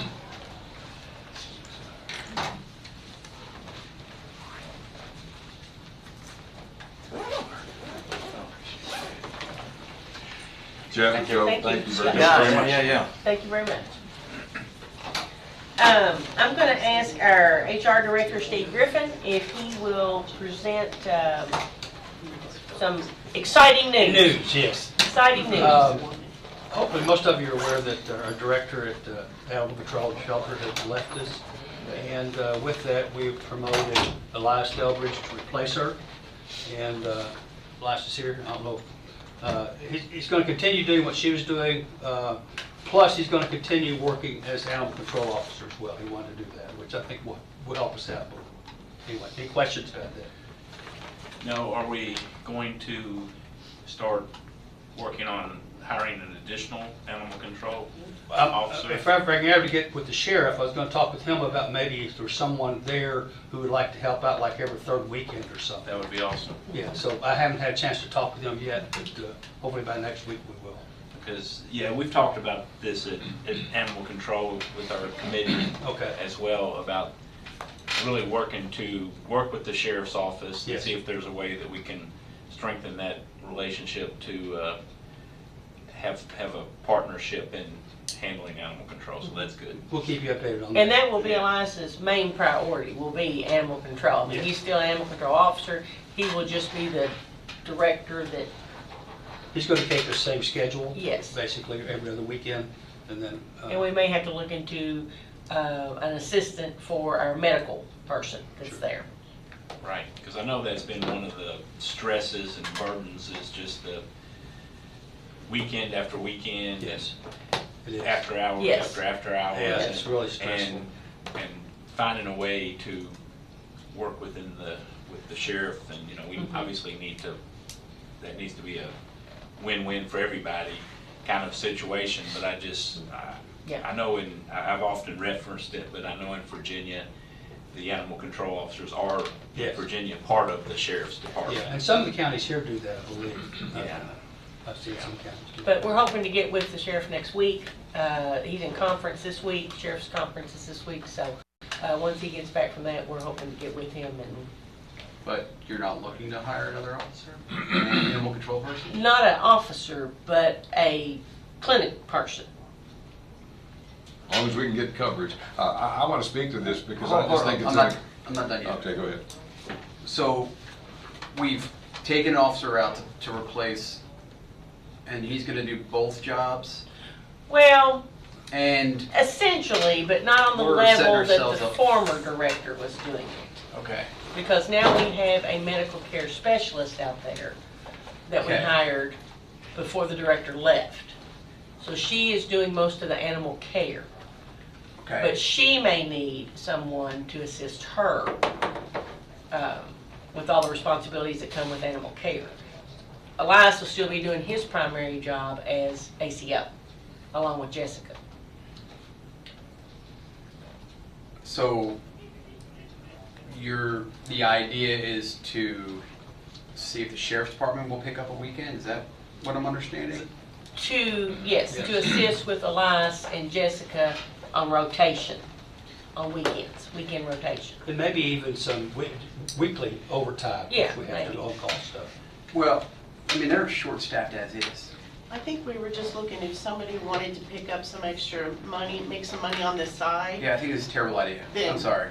we would offer it to them I think for a first. lot less money, we could actually just hire a part-time person. We probably could. To fill in instead of utilizing an under-staffed sheriff's department. We were looking in-house first. I understand that, and I'm sorry, I didn't mean to be, but I already get enough calls about weekends and animal control, and it's not of lack of them not doing their job, it's the lack of help. And so I don't see taking, like, we lose somebody, you know, Elias has been here for a while, he deserves that that role of, you know, we actually wanted to take it before, but it was just not right time. And so I'm glad to see that, but you know, you're trying to put on a Band-Aid on a, you know, going to be on a dam that's going to burst, you know, if we don't do this right. We have enough trouble with animal control and humane society issues. I don't want to make a bigger one. That's your game. No, I just respectfully disagree. I mean, I don't disagree with the fact that we don't want to overburden the sheriff's department, but I think that we need to communicate with them and work with them, because one of the issues that we've had is, you know, if Elias has a family issue or a family emergency and somebody, you know, and Jessica has something else going, you know, some other issue, then who does it? So it falls back on the sheriff's I think we just, the sheriff's department already does that. But technically under the statute, it doesn't fall under the sheriff's department. Pardon? Technically, under the statute, it does not fall under the sheriff's But department. it would if there was an emergency or a vicious animal, an attack, that would fall back on the sheriff's office. Yeah, and so I just think it's just important to me, I think, that we have some, let's just call it cross-training, and have people that are cross-trained in the sheriff's department that are able to fill in some of these needs and some of these gaps, because they, you know, and a lot of times it's in some of these bad situations, the sheriff, we probably, the license, they're gonna call for the sheriff's department anyway. Right, that's what I'm saying, it's gonna fall back on them. Because they're gonna have to come out with them, because it's a rough, tough situation that they don't need to be there by themselves anyway. Judge, I'm with Jason unless what I think I heard from Julie is accurate, and that is that this would be on a deputy's own time for additional compensation. It would be like a deputy that's off on that weekend and they want to pick up some extra hours. That and work. clarification has me leaning toward exploring that. I'm happy to explore it, but there's a lot of ifs. If they want to pick it up. Well, it's if not a they done wanna- deal. It's Yeah, a yeah. discussion that we need to But we have. haven't with had a the conversation sheriff's yet. department. And I don't, We haven't even had that I don't conversation. disagree that this should fall under the sheriff's department. We've talked about that before, and I fully agree that animal control should fall under the sheriff's department. I've said that for a while. What I'm saying is, instead of trying to piecemeal deputies together, because think about it, now you're going to have to outfit a bunch of deputies' vehicles with all the things that they need for animal control. You know, you're going to Not have to. necessarily, we already have an extra vehicle. Okay, so now they're going to have to leave their vehicle to go utilize the animal control vehicle. But they're So- not gonna be on duty with the sheriff's department at that particular time. Okay, so But they have to run from one. You're gonna have to find the other. the person that's volunteering, like, oh yeah, I'll do it this weekend, or I'll do it this weekend, or whatever. That you need a person in there to do it, because if not, then it's gonna fall back on Jessica and Elias to do it and kill the whole process. Okay, like I said, it's not a done deal. Understand? We haven't even had the discussion yet. We do have a animal control committee that will meet with the sheriff, and they'll toss around whatever ideas Will that they they meet with the have. sheriff's committee too? And sheriff's committee, maybe both y'all can all meet together. So there's wisdom in that. But we do have an animal control committee that will talk to the sheriff, and then they will bring their ideas back to the court, and we can further discuss it. I'm just gonna say this as respectful as possible. I think sometimes we go out of our way to find solutions that end up being silly instead of just doing the easy one of hiring somebody. And that may be what the committee brings back to the court, that they decided they want to hire somebody after talking with the sheriff. We haven't had that conversation yet. That's actually where my question started. Are we gonna hire a new animal control officer? Right, yeah, and that may be what the committee brings back to the court. Yeah, but it sounded like the committee wasn't, sounded like more like the executive office was kind of pushing that and exploring it. No, more than we're the all committee. in discussion together. No, and the committee has been talking about this being under the sheriff. Yeah, under the sheriff makes absolute while. sense. For a while. We're all in discussion The court together. has talked about it for a while. Nothing's But been that decided. that animal control would actually be deputy sheriffs. Yeah, that makes And absolute then, sense. It's and they then carry they, firearm. and then they, We'd also but talk then we about have more training. multiple deputy sheriffs, then would be part of animal control. Judge, in an attempt to move it along, Thank what you, I'd like Tom. to do is. No, I had to listen to your net recovery thing for 35 minutes. What I would like to do. We're on a gonna positive- talk about something important here on this, And we will, and you will, and I think the two committees meeting But together. let's give them a would be important. chance to talk with the sheriff first. before Yeah, we- absolutely. and the sheriff's committee. That's where we gotta start. On a positive note, Elias, I think I bothered you one day, either Christmas Eve or Christmas Day. And you were there immediately, and I think this is a wonderful move on behalf of the court that Elias is being elevated to this position. Congratulations. We are happy that he accepted the position, and we know we're gonna see good things going forward. So, thank More you. news later. Thank you, thank you. All right, now, on to important things. Treasurer, Shannon, tax rates. Oh, they're saying we're hiring a treasurer. Are we gonna see the sheriff wants to do that too? Shannon's hoping. Yeah. Shannon, we're gonna hook you up with that net recovery thing. Very and soon. your urges to retire will never happen, and we're just gonna zip tie you to the chair. All right, present our rates, Shannon. All right, the rates we'd like approved, 5.8% for real property, 5.8% for personal property. The motor vehicle and watercraft have not changed, they're still 6.9%. Same with distilled spirits is 6.7, aircraft is 7.7, and agriculture is 4.5. Okay, and I will say that the rate was derived from the tax calculation worksheet. The Finance Committee met and went over this sheet. Shannon, myself, Jamie, Paula, Julie. Yeah, so it was a joint effort to come to this decision. It actually is a reduction in the rate from 6 cents last year down to 5.8 cents this year. It is the compensating rate. It's the compensating rate, and that will also be our, like she said, personal property or tangible rate. Distilled spirits, does that mean the barrel tax, or is that just in general all distilled spirits?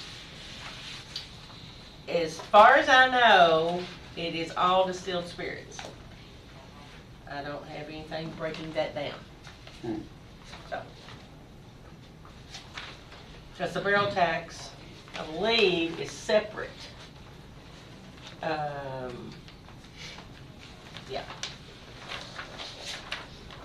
I'm going to go with it includes all. If you'd like a broken down, I can get with the TVA. Well, I'm just curious only because, the barrel tax will be going away at some point, so. Yes. So. Anyway.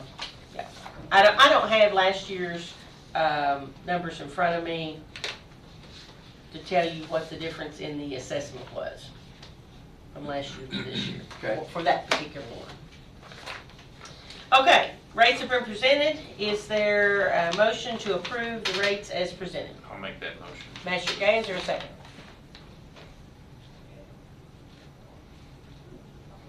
I'll second. Magistrate Labor. Is there any discussion? All right, seeing none, all those in favor of the rates for real estate, tangible, and others as presented, signify by saying aye. Aye. Any opposed, nay?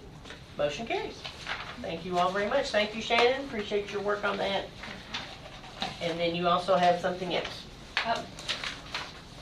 There's a few adjustments on the reappointment order. They were highlighted.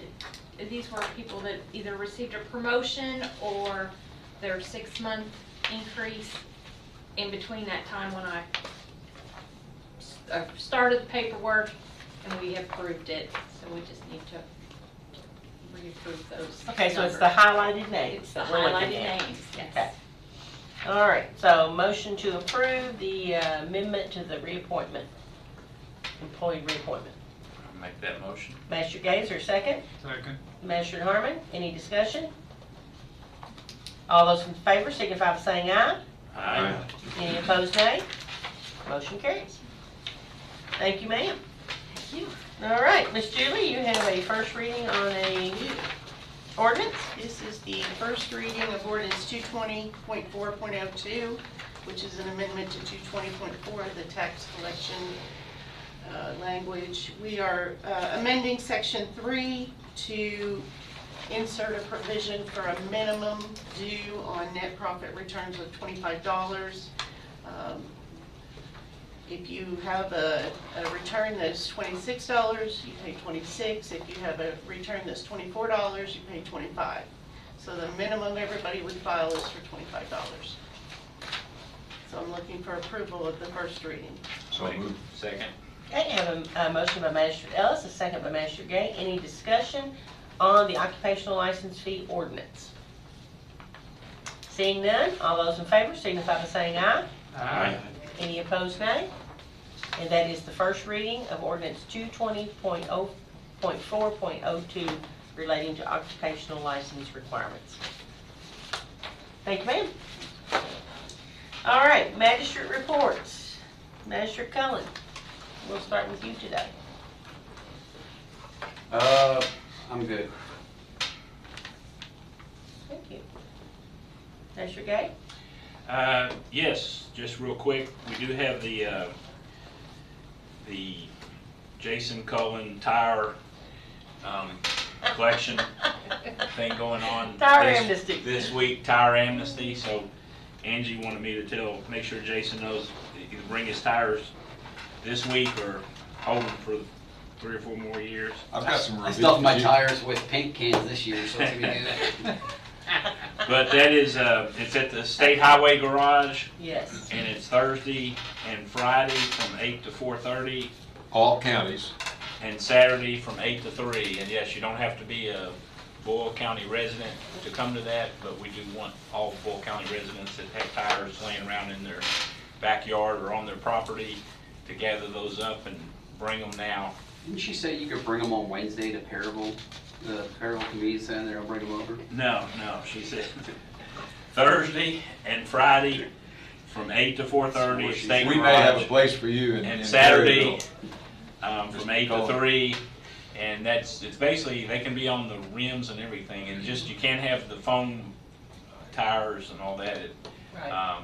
And you can't be a tire dealer and Right. commercial can't be a commercial tire dealer. Just And if tire dealer. You anybody- can be commercial, other So you don't wear your hat or your shirt. That's right. If anybody misses our event, we have a schedule of other counties, so they can just call the judge's office and we'll be glad to tell them Okay, when that's all their I event's have. being held. Okay? This only won't happen again for 4 Every years. 3 years. So yeah, this is, Do it now. do it now. You won't get the opportunity for 3 years. Magistrate Sleeper. Was privileged to attend Jack Hendricks, our Boyle County Constable's induction into the Kentucky Veterans Hall of Fame this past Saturday. Tomorrow I will be presenting at Trinity Episcopal Church at 1 o'clock. Myself and Debbie Fennell, who's a member of our Homelessness Task Force and executive member of the new Homelessness Coalition, will be presenting some information on the task force and the coalition and such, and ways people can help with the homelessness situation. Awesome. Thank you. Magistrate? Thank you, Judge. On a scale of 20 plus to 1, the concerns and complaints that I'm getting in my district are about Perryville Road.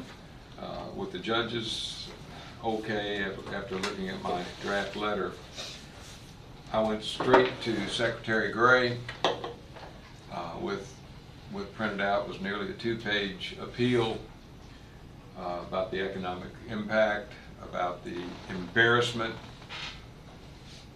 here in Boyle County, about the concerns of people coming in from Idaho to Florida to California to Maine, and getting an impression of our historic county that we would not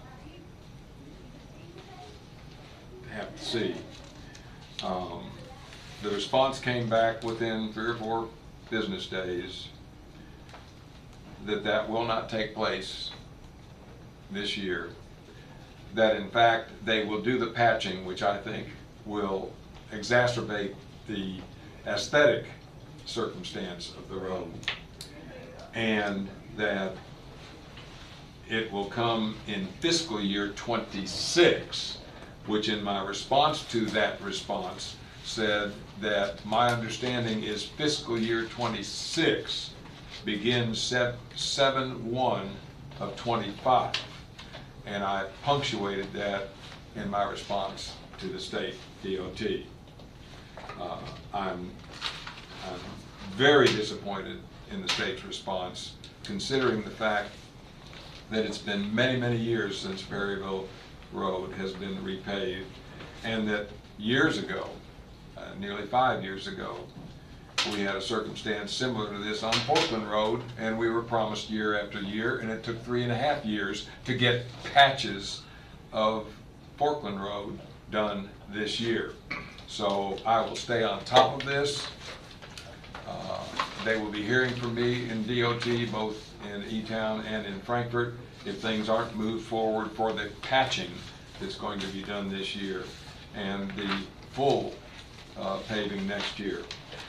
On a similar but perhaps dangerous vein, months ago I appealed to the state about Horseshoe Bend on Mitchellsburg Knob, where literally I could crawl underneath this desk and almost be to the wall on a hanging piece of concrete that's 8 inches, or asphalt that's 8 inches thick, where it's caved out, and the state came in 2 months ago, rather than doing it right, they put shiplap underneath it, and I was there a week ago, and the shiplap is gone in a 60-foot ravine at about a 75 to 80% grade. When this first happened a year or so ago, we would not take EMS over that section of road. We would not take fire trucks over that section of road. I made an appeal that from where I'm sitting to that wall of grassy area could actually take some of the hairpin curve out if the state would just move the road over from the ravine next to it. Oh, but the engineers probably wouldn't go for that. I wrote to District 7 and said, I will be happy to be out there to meet with your engineers. I would very much want to be out there with your engineers. And I learned this morning that somebody's been out there without contacting me, and they put down some yellow paint, which indicates to me that there's some interest in doing something about that dangerous section of Horseshoe Bend on Mitchellsburg Knob. Folks, the only way we got 800 tons of 7 overhanging stones the size of this room done was to get the media involved. And as of this moment, I think the media is somewhat involved in that. And perhaps we'll get some visuals done as well. So that is topmost in my mind. On a positive note, October is our 2 major festivals in my district. The first weekend is Perryville's. Please plan to come. You will have a great time. The second weekend, is Forkland's annual festival. Better get signed up for the bean supper real quick, because if you don't, you won't get to enjoy that meal. The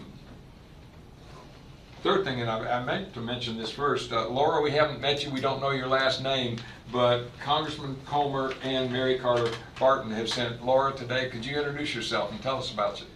Hi, I'm Laura Linkus. I go to Center College. I'm from Metcalfe County, which is also in the district, and I'm a new intern for Congressman Comer here in the Danville office. Welcome. Welcome. Congratulations. You should make it a career. You'll really enjoy it. And I will end by passing out to my colleagues to my left and to my right, including one of those going to our reporter here today. Folks, I understand Ohio football, having been born a Buckeye. And my wife and I sat on the 50-yard line just outside of Cleveland in Lakewood, Ohio this weekend. One of the most gratifying things that someone had the presence of mind to think of yesterday on a post about the extraordinary 38-21 victory over St. Edward's up there on Saturday. They likened it to the fact that while we are ranked 14th by MaxPreps, the most credible source in the nation, for 16,000 high schools, and we're ranked 14th in the nation, St. Edward's has not dropped out of the top 30, which tells you that they are still credible after a pretty outstanding victory by Boyle County. So enjoy that printout off my printer at home this morning. And Judge, that concludes my comments. All right, thank you, Measure Gillis. Can I take Paula's time? Nope. Can I go back to one thing I forgot? See? Okay. This Saturday from 8 to noon, Centenary Methodist Church will be holding their single-parent oil change, and they provide they'll have the capacity to handle up to 50 vehicles. So if you know someone, a single parent that has under experiencing economic hardship, they can get a free oil change and also do a safety inspection on their vehicle and such. Awesome. All right, thank you. Measure Harmon. Just one thing. Glad to see our city commissioner here. You always represent the city and everything you're good at. And I bring up something that is in the city because my district is in the city. And I'm going to talk about the potential for one of the worst accidents we've ever had in Boyle County and it's within the city limits of Danville, and it's called Houstonville Road. It's 5 lanes, because the middle lane, that's just for pulling out, stopping when you turn, and then go on when the lane's clear. They don't do that. They get up to speed and they'll pass the ones they're going to cut into. Also, I have clocked personally people running 60, 70 miles per hour in heavy traffic. Of course, they slow down when they get up to the traffic. And I think our sheriff's office and our Danville PD can step up that and start running speed traps. Used to have them all the time. There was one officer, he's passed away now.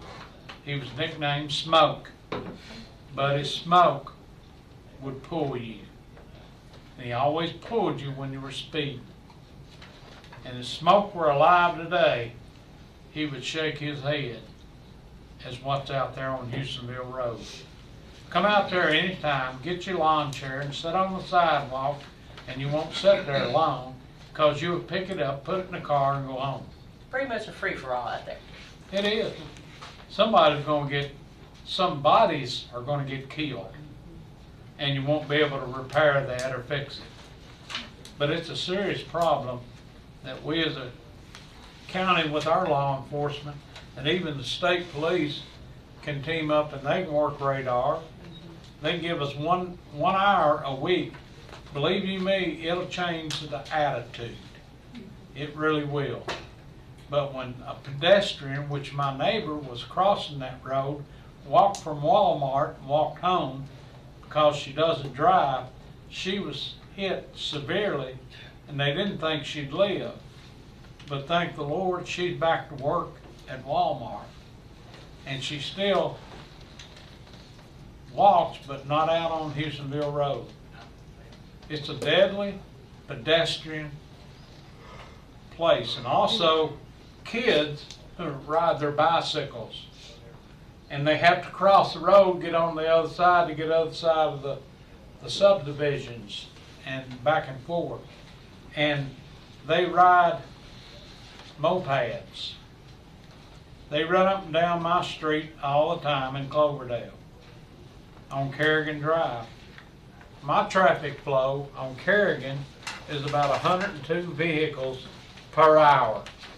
This is a subdivision, and they run anywhere from 25 miles an hour, which is the speed limit, up to about 45 or 50 in a subdivision. And it's a deadly area. It's dangerous. And people get used to it, and they don't pay attention to it till what? Someone gets hit. Blood is shed. And somebody's dead. We got to stop it. Danville, Boyle County Sheriff's Office, and the state police have got to step in and bring this under control quick. Because it'll be somebody I know, you know, that won't be around no more. That's all I have. Thank you, Master Cullen. Master Cullen, did you think of something? I did. All right. In spirit of Magistrate Bodner, on 9/21, Junction City's Party in the Park. Okay. Yeah. It is from 5 to 9. There will be food trucks, there'll be vendors, there will be a movie playing. They're going to be playing Inside Out 2 out there. A lot of people in the community have stepped up to make this happen. And I know that Magistrate Bodner has been working very hard, along with several other people that have been meeting right now, meeting weekly, to make sure everything goes off as well.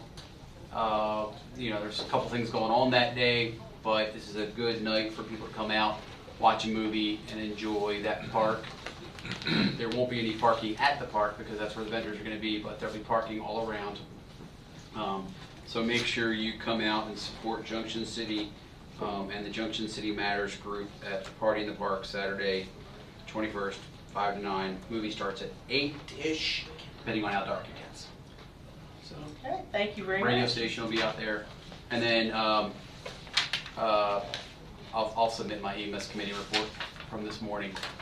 I forgot to do.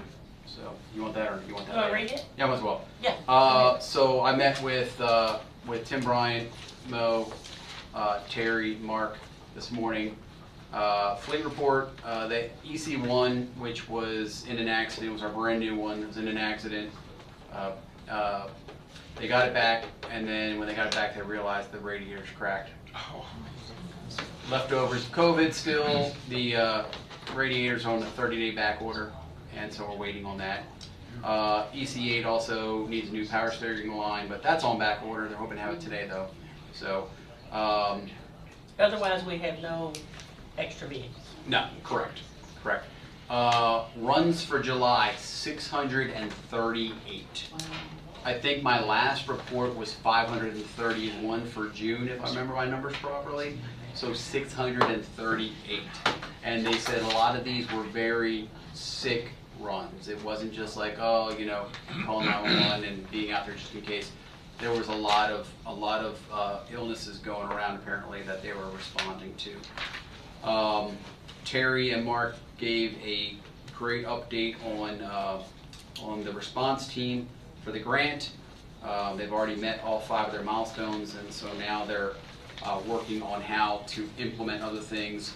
They're also going to have another training session for another county for is it CIT, I think it is, that technically is only allowed to law enforcement, so Mike and his crew made up their own policy that was approved by the state, and now they're teaching it to others, which is fantastic. Yep. Terry gave a good report about, he gave a report about his outreach. He responded to 49 cases last month, which, just like the run numbers, was a lot. There was no deaths related to overdose, thankfully, but there was, and I don't look at this as a terrible number. I look at it as like hopefully that what we're doing is working and people are starting to see the value of Terry and now Mark. But they had 34 responses going out and meeting people because of mental health. And so it sounds like people are seeing that there's help in the community, that they're going out there for various things.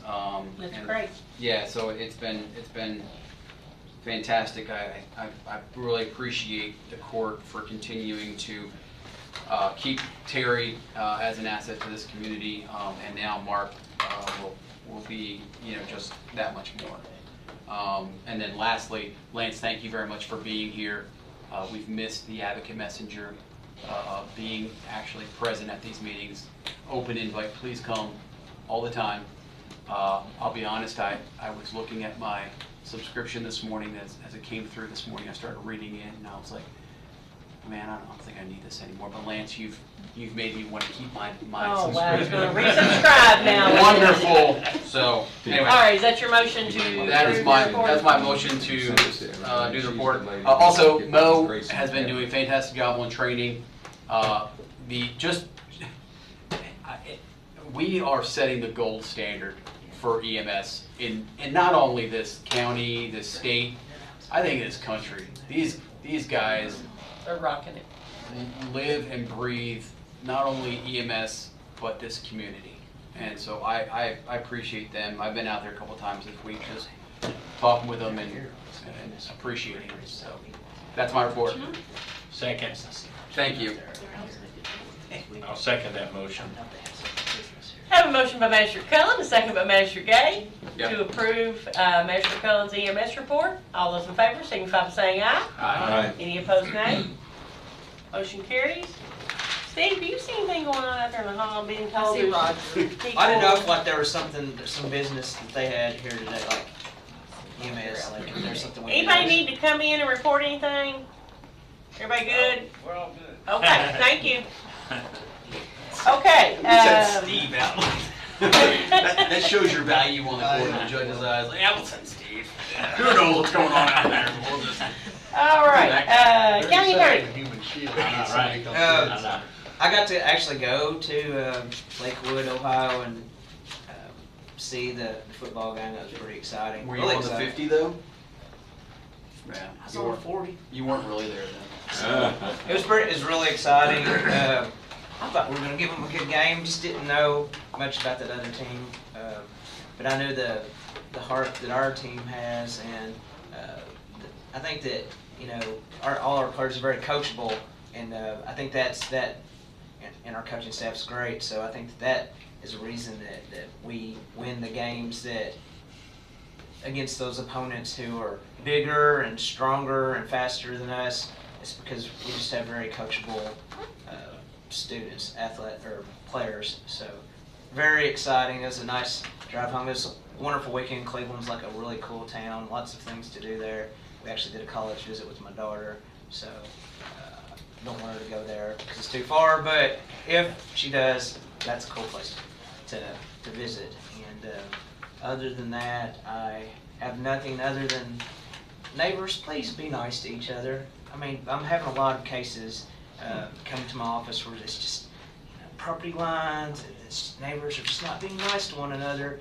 And like, really, we're all grown-ups. You're probably not watching, but hey, if you are, just neighbors be nice to each other. That's all. Dr. Herron. All right, thank you, Attorney Herron. Julie? Couple things. DLG, the finance department, is coming to see us tomorrow to kind of go over some just tips and treasurer type suggestions to help us. They contacted us, we didn't contact them, so we're anxious to see what they have to say. I wrote a grant to mitigate some storm water washouts on the Upper Salt River. Upper, is that right, Shirley? Yes. Upper? No, lower. Lower. I knew I'd get that wrong. It's okay. And we were funded, so we can work on a couple places on Lower Salt River where the water is literally carving out under the road. I'm working on the joint jail restricted account to try to figure out, clear back to 2013, who put what into that account, the restricted account. So that's been a couple days in the basement, and I think I'm on the hunt now. I think I found what I need. So in the audit, we continue to work with the auditors, trying to get that finalized. So. They are pretty much finished with the 22-23, and they're ready to start the 23-24. I think so, yes. So. All right. Thank you very much. No. Okay, I'll wrap us up. Constitution Square Festival is this weekend, so be sure and get down to the square and enjoy the festivities down there.